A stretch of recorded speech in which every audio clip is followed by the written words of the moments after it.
Section 2.7, rational functions. We're going to review behaviors on the ends of the graph and at the asymptotes. And then we will be solving rational functions today and then checking our answers algebraically and graphically and then throw in some real life problems. So just to review from what we did the other day, this is asking me for the limit as x approaches negative infinity. That's just the left-hand side of our graph. If you look at our graph, the left-hand side is approaching negative 1 from below. And then if we go to the right-hand side of our graph, the limit as x approaches positive infinity, our graph is approaching negative 1 from above. Going to our asymptote is at x equals 2. So this is approaching it from the left. So start heading from the left to our asymptote, and you see that our graph is approaching negative infinity. Same asymptote, other direction. Now we're heading from the right, so getting closer on the right-hand side, our graph is approaching positive infinity. Solving rational functions algebraically. First thing that you want to do is to factor your denominators as much as you can. Since we have an equal sign in our problem, we want to eliminate all of the fractions by multiplying by the LCD, least common denominator. So let's start by finding our LCD. So x plus 3 doesn't factor anymore. X minus 7 doesn't factor anymore. X squared minus 4x minus 21 will factor to x minus 7, x plus 3. So to find the LCD, all of your denominator factors have to be included. So our LCD should be x plus 3 and x minus 7. Take 2 seconds out of your world and go figure out if you've gotten all your denominators. Is there an x plus 3 in your LCD? Is there an x minus 7 in your LCD? Is there an x minus 7 in your LCD? Is there an x plus 3 in your LCD? If you can say yes to all that, then you have your LCD. Next part, we're going to multiply each part of our equation by the entire LCD. The goal again is to eliminate the denominators. So again, we're just going to take every part of our problem times the entire LCD. And again, the goal is so that we can eliminate our denominators. So when you're multiplying, remember it's just the same thing as doing this. This is us multiplying right here. And now I have an x plus 3 factor in my denominator. Sorry about that. And in my numerator. Those guys go. Here's an x minus 7 factor in numerator and denominator. Here's an x minus 7 and an x plus 3.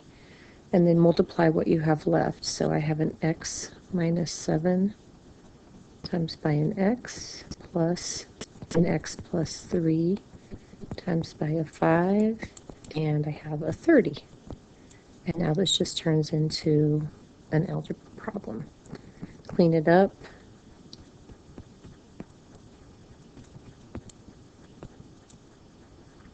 We should get x squared minus 2x plus 15 equals 30. We want to solve, so set that equal to 0. So I'm going to subtract the 30 over. And then this thing, I believe, is pretty nice, and it factors to x minus 5 and x plus 3. Set both of your factors equal to 0 to solve.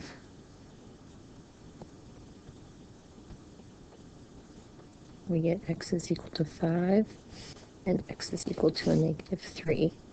Now, the one thing that you need to be very careful about when you're working these problems is when you start multiplying by variables, you potentially create extraneous answers. So you have to check both of your solutions. And when you check, you really truly only need to check to make sure that you're not getting a 0 in the denominator. So take 5, plug it back into all of your denominators, and make sure that you don't get 0. So when I take 5 and I plug it back into this denominator, I don't get 0. When I plug it back into that denominator, I don't get 0. And when I plug it back into this denominator, I don't get 0. So I know that 5 is going to be a solution. Okay, check negative 3. When I put negative 3 back into that denominator, I get negative 3 plus 3 equals 0. Well, I cannot have 0 in the denominator, so that tells me that negative 3 is not a solution. Something to think about as you're solving these problems are, when you get a solution, you're actually thinking, where does the graph cross the x-axis? So on this particular problem, the graph would cross the x-axis at 5. Is it possible that a graph doesn't cross the x-axis at all? Some problems might have no solution. Is it possible that they cross the x-axis at irrational numbers? You might need to use the quadratic formula or complete the square to get those. So something to keep in mind when you're trying some problems. I'm going to go ahead and skip ahead to problem 4. We need to start by finding our LCD again. So you can put 1s for your denominators. This LCD is pretty easy. It's x. So we're going to multiply all of our parts of our problem by x. So go ahead and multiply all of the parts by x. Again, remember the idea is to eliminate your denominator. Well, I just have 1 in my denominator here, so nothing's going to cancel out. I don't even really need to worry about the 1. Here I have an x in the numerator and denominator. Those are gone. And again, the 1 I don't really even need. So if we clean this up, we get x cubed minus 3 equals 7x. And since I want to solve, I'm going to go ahead and set that equal to 0. And remember, our tricks are try to factor it if we can.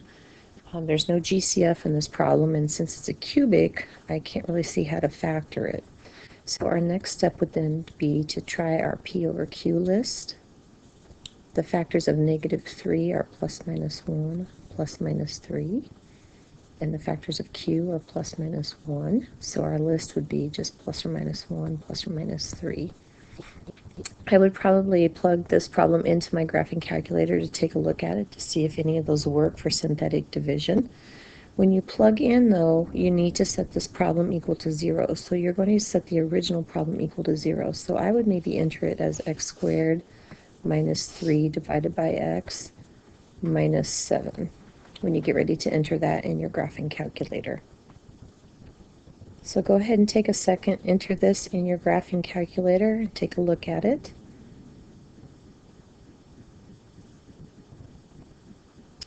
So after graphing this, it didn't look like it crossed at any of the P over Q values that we found. So that tells me our answers are going to be irrational. So we're just going to use our graphing calculator to figure out where our zeros are. Do second trace 0 and then find them from there. You should be getting these 3 answers down here once you get them entered in your calculator.